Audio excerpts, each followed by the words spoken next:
So good day everyone, I am Jean Ilariu and together with my group mates Chicharita Jan Ivan and Fernandez Shanice, we will be talking to you our topic, creating a positive school culture.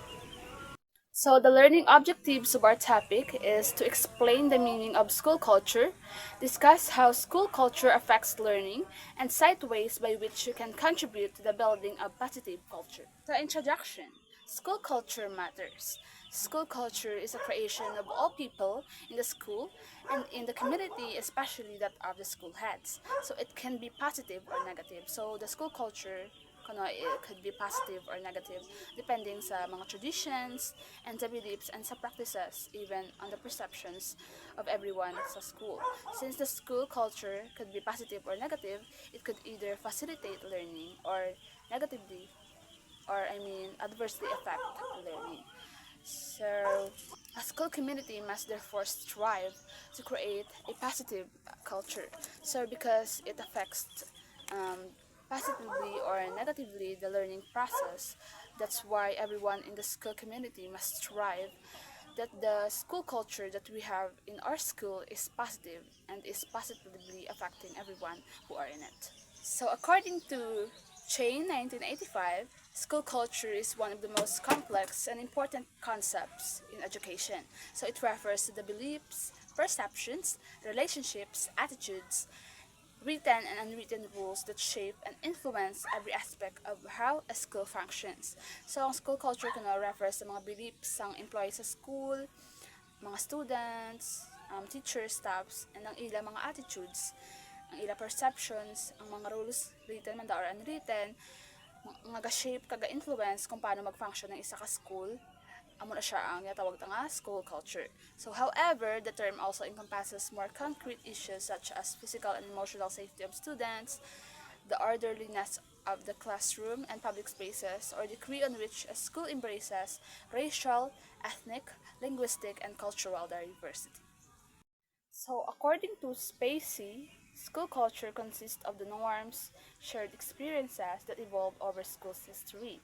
And according naman kay Scott and Marzano 2014 state that school culture is reinforced by norms, expectations, and traditions including everything from dress codes to discipline systems to the celebrations of achievement.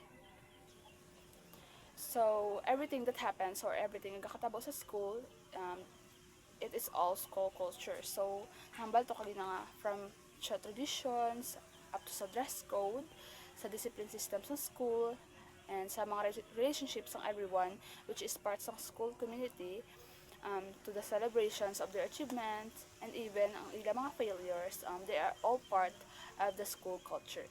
So therefore, it may be described as the character of a school that gives a school qualities beyond its structures, resources, and practices. They are built through the everyday business of school life. It is the way business is handled that both forms and reflects the culture. This is according to Software 1985. So, ang school culture goes beyond the physical structure. So when we say physical structure, not just nag-focus siya sa physical structures in school or sa appearance, but it is more than that. So everything that the employees, the students, the staff, mga teachers nagkaka-experience sa school, ang ilang mga practices nga gina-share, even ang belief nila nga gina-share man, they are all parts sa school culture. So, the school culture is na-create na siya by all the people in the school. So, it is not a product of just a certain group or a certain school community, but it is a byproduct of everyone that are involved in the teaching and learning process of every member of the school community. So it is something that we create based on what we feel, based on what we experience, and based on how we deal with everyone in the community. And it is something that is shaped by everyone in the school community. So whatever it is that we experience in the school, whatever traditions we and the school have, these are all product of our collaborative efforts. Move on to the culture as a social construct. So culture is a social construct, not a genetic construct. This means that school culture is therefore something that we do not inherit or pass on through the genes. Rather, it is something that we create and shape. It is shaped by everything that all people in the school see, hear, feel, and interact with. It is the creation of school head, teachers, parents, non-teaching staff, students, and community. So, ang school culture kuno is a social construct, not a genetic construct. So when we say genetic, it is something that we inherit. So ang school culture is not something that we inherited, but something that we created, or something or something that everyone in the school community created. So now let's move on to the school climate. So first, let us know the difference of school climate and school culture. So when we say school culture, it is a lot more broader than school climate, since school climate is under the umbrella lang siya sa school culture, and that the school climate contribute to the positivity or the negativity of the school culture. And so if school culture is not a genetic but more on the social construct, ang school climate naman, on the other hand, is more on relational. So, focus more siya sa relationship. So, it is illustrated by the attitude and behaviors of school staff and is focused on the style of school's organizational system. It refers to the school's effect on students, including teaching practices, diversity, and the relationship among administrators, teachers, parents, and students. So, it affects the relationship that exists between and among the members of the school community, to the administrators, to the staff, the faculties, students. The relationship that is between and among them would lead to a positive or a negative school climate. So that is why ang school climate is more on siya sa relational, or focus siya sa relationship, because it deals with the relationship of everyone in the school or the teaching community. So it could be about the teaching practices, the diversity or the similarities or the differences of everyone in the school community. So school climate is driven by and reflected in daily interactions of staff, administration, faculty, student support staff, and the outside community. So it says there that it is driven and reflected by the daily interactions. So focus sa interactions. That is why it is relational, and it deals with how you interact with everyone. Let's move on to the role of school culture in learning. So, school culture matters. Research confirms the central role of culture to school success. So, the school culture really matters. It is important to take into consideration the kind of culture the school provides to everyone in the school. So, if there is a positive school culture, that could lead to a school success. So, meaning if ang school culture is positive, that means success. So, that is why ang school culture could be positive, negative, or toxic. That depends on the members of the school community. Positive school culture fosters improvement, collaborative decision-making, professional development of the staff, and students' learning. So improvement not only for the students, but also to the teachers and everyone in the community, because there is a collaboration in the decision making, and if there is a positive school culture, everyone is encouraged to grow professionally and personally, and everyone is encouraged to give their best in whatever they do, because they feel that they are important. They feel that whatever contribution they give would positively affect the growth of the school. Negative culture fosters the opposite, since ang positive school culture fosters improvement, collaborative decision making. Sa negative school culture naman, fosters the opposite, meaning there is no improvement, no collaboration, which is why leads to the weaken and could not lead to the success of the school. Good day everyone, my name is Shanice R. Fernandez and I will be discussing about the elements of a positive school culture. First is collegially. The school atmosphere is friendly. A friendly school atmosphere means overall environment is welcoming, supportive, and positive. Students and staffs of a school interact respectfully, showing kindness and consideration towards one another. You work in an atmosphere where responsibility and authority are shared by everyone. It means that everyone, regardless of their position, contributes to the school operation and has a voice in important matters. This fosters collaboration and empowering work environment. You can be yourself. You have not to put best forward to impress other. Means it is okay to be authentic. So magsiling kita authentic, genuine, original, which is true self mo gid. You don't have to pretend to be someone else you're not to fit in. People value your genuine self. The school head does not throw his or her weight. The head is approachable. Ang inyo kuno ng school head, approachable siya kag collaborative. They lead by example, not by intimidation. The second is experimentation. The atmosphere encourages experimentation and so will welcome mistakes as a part of learning process. No student, no teacher get punished for a mistake. Mistakes are not intended. They give a lot of lesson.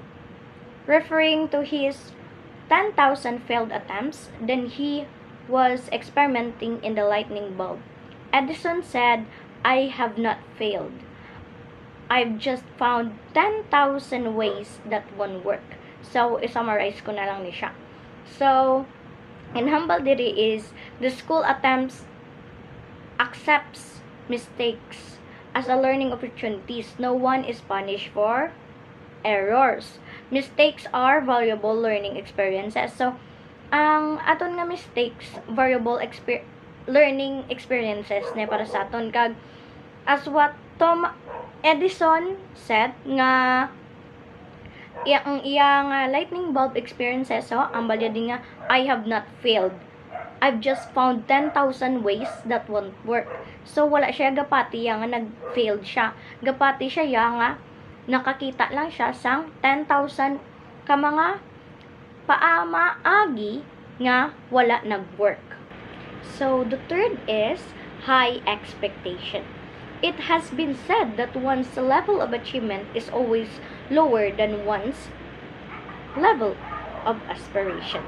So, set high expectations for high achievement. So, it means that mag-dream ka kuno, dapat taasan mo for you nga taas man ang imong achievement nga makuha. So, ang ginahambal din ni Robert J. Marzano warned us that first expectations are subtle and difficult to change. Teachers may be aware that they have low expectations for some students, even when they become aware that may have difficult changing their expectations because their beliefs and biases are developed over the years. Second, what actually communicates expectations to students is teacher behavior. If teacher consciously work to change their bias, but don't change their behavior towards those students from whom they have intended to expect less, their change of attitude will little effect on students' achievement. This means that teacher expectations kuno, even unintentional gaka-influence gid sa mga students sa ila students' performance. Changing teacher behavior is crucial, not just attitudes, to improve students' outcomes. Simply changing beliefs isn't enough, but action must reflect those changes. So, fourth is trust and confidence. Students, teachers, school heads, and parents relate well and work well when relationships are solidly built on trust and confidence. In fact, honest and open communication is possible only when there is a trust and confidence in each other in the school community. I can share my inner thoughts only when I am confident, and I do not get ostracized when I do. So, this simply means that trust and confidence are the foundation of positive relationships sa schools. Kag, open communication and sharing of ideas only happen when everyone feels safe and supported, knowing that they won't be judged or rejected. So, fifth is tangible support. Everyone in the school community gets concrete support for the good that they do. Support comes in not just in words but in action. School head sees to it that LCDs in the classrooms are functioning.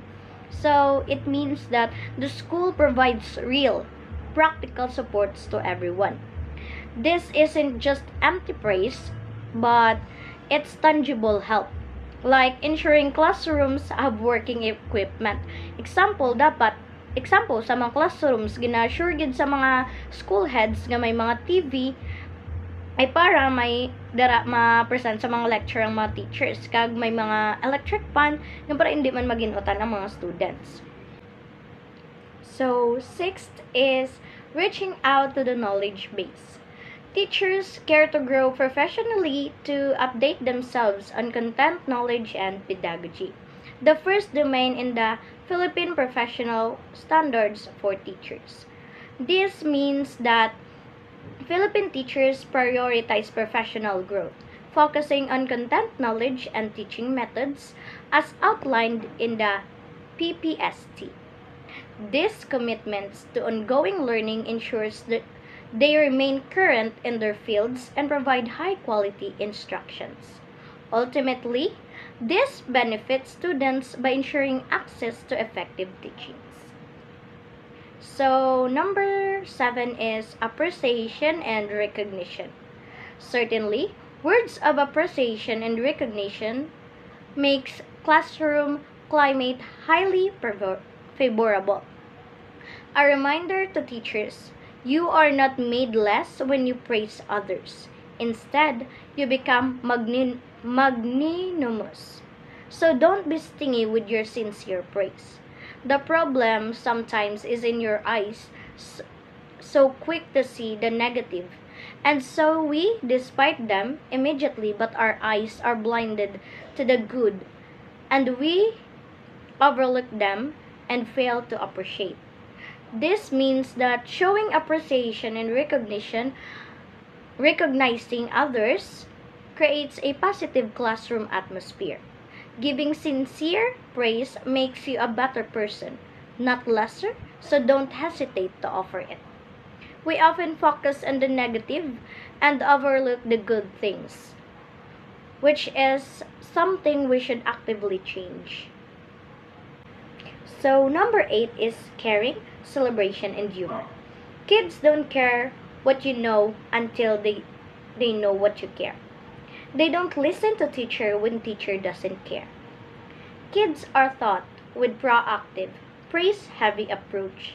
They tend to do better, says Aaron Green of Boys Town. But be specific. Generic, overgeneralized comments such as good job don't really help. Complimenting a specific behavior like thanks for showing respect to our visiting guest, on the other hand, reinforces that particular behavior. This means that kids need to know you care before they truly listen. Instead of vague praise, try specific compliments like I appreciate how you help your classmate.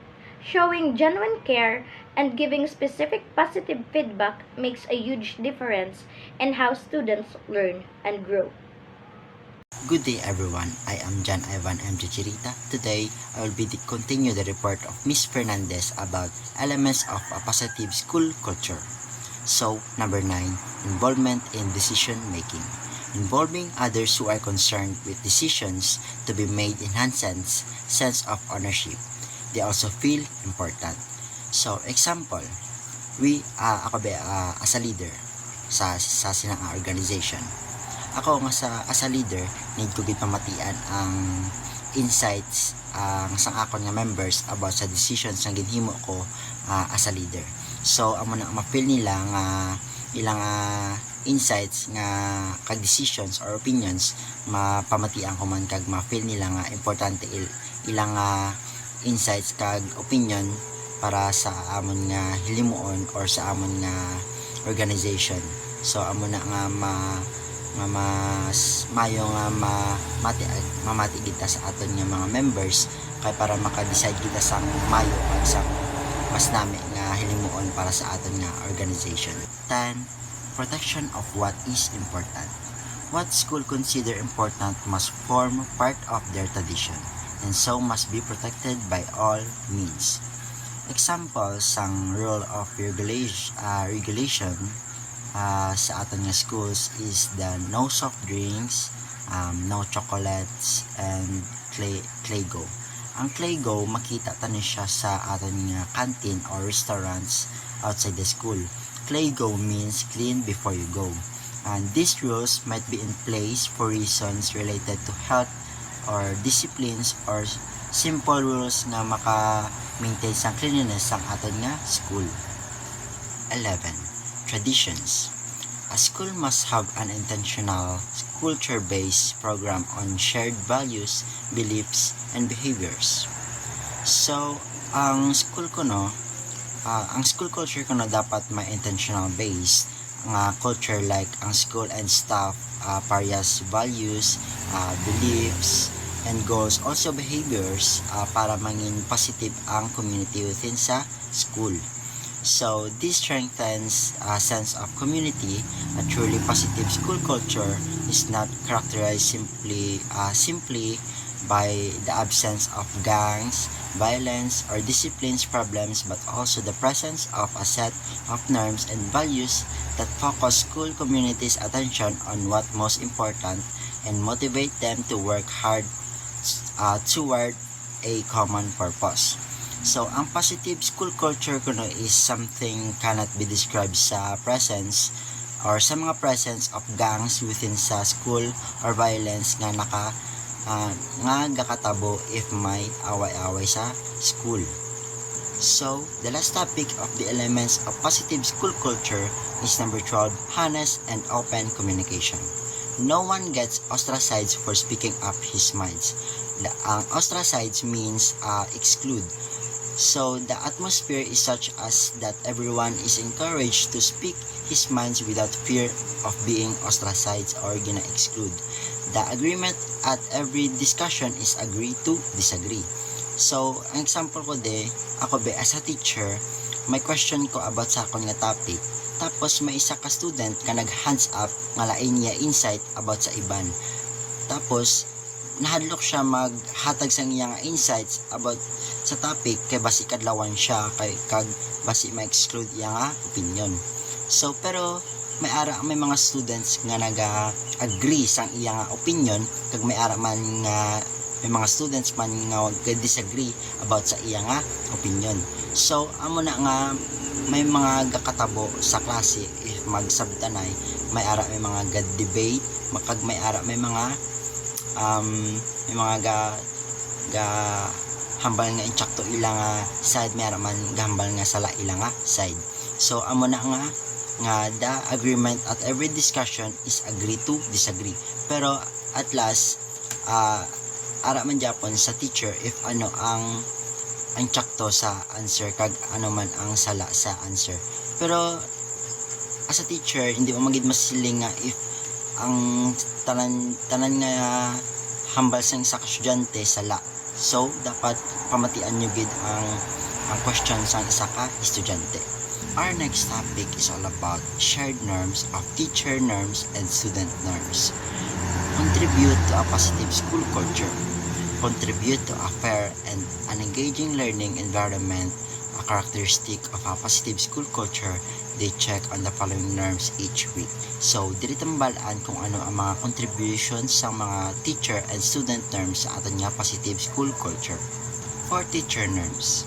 Sa teacher norms, number 1, teach in different ways. Teach in different ways because may mga teacher subong gatudo sa present way like use sila technologies, gadgets, pero may mga teachers man nga gamit pa subong hasta subong gamit pa sila subong sang Manila paper, chalk, and also the blackboard. So, number 2, call student by their names. So, teacher always mag-check sila attendance, ginatawag nila ang ang students or magtukso na tawag nila last name or first name of the students. So number 3, care about students feeling understable. So as a teacher, dapat you will care about students feeling if sila understable sa ilang pag-eskwela. Number 4, have a good attitude. As a teacher, dapat good attitude ka. Stay calm, use kind words, kag have patience, kag greet students and say goodbye. Good morning students, goodbye students, please sit down students, mga greet kag para mangin have a good attitude bilang isa ka teacher.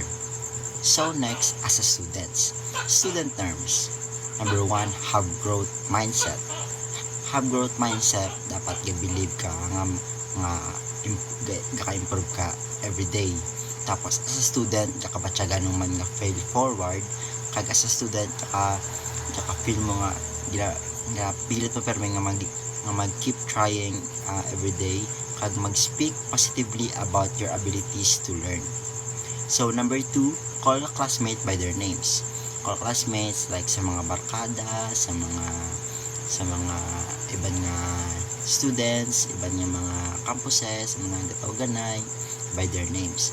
So number 3, be responsible for your work. So as a students, dapat kita maging responsable sa aton nga work. Have materials ready, kag advocate for yourself, be professional as a students, meet deadlines, participate sa class, kag be on time on class, kag hindi ka malate sa class. Next, teacher norms. Number 5, help students understand. As a teacher, dapat kita nga mga teacher dapat buligan ta aton nga mga estudyante para maka-intindi sa aton nga discussions. So work at reasonable pace, explain clearly, support different learning style, expect the best, re-explain rather if necessary, attend school to majority of the time. Attend ka dapat sa school on time as a teacher. So next, sa student norms. Number 4, lesson to a teacher. As a student, need to gid mamati sa atong teacher para may ta after class, may new learning after class. Listen to your teacher, listen to your classmates. If hindi ka kagets based ang discussions ang imong teacher, pwede ka kumangkot sa imong classmates if may mga other insight mula sila sa silang topics or may other example para magets mo ang discussion sa imong teacher. So to guests, listen to the directors. Kag number 5, attend school the majority of the time. So attend ka gid permi on time sa klase, not on late. As a student, dapat responsable kita sa aton nga oras, dapat hindi kita late sa aton nga klase. Teacher norms for number 7. Be respectful. As a teacher, dapat respectful kita. Give everyone what they need.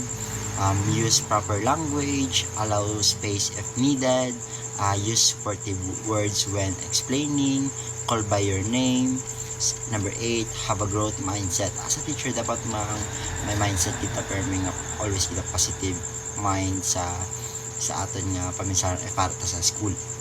So sa student terms naman kita. Sa student norms, be good team player.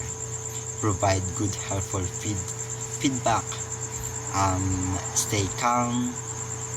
Encourage feedback. Be considerate. Kag use proper language also. Kag communicate clearly to students and teacher. So amo na namin gid mag-communicate gid permi sa imong classmates kag sa imong teacher as a students.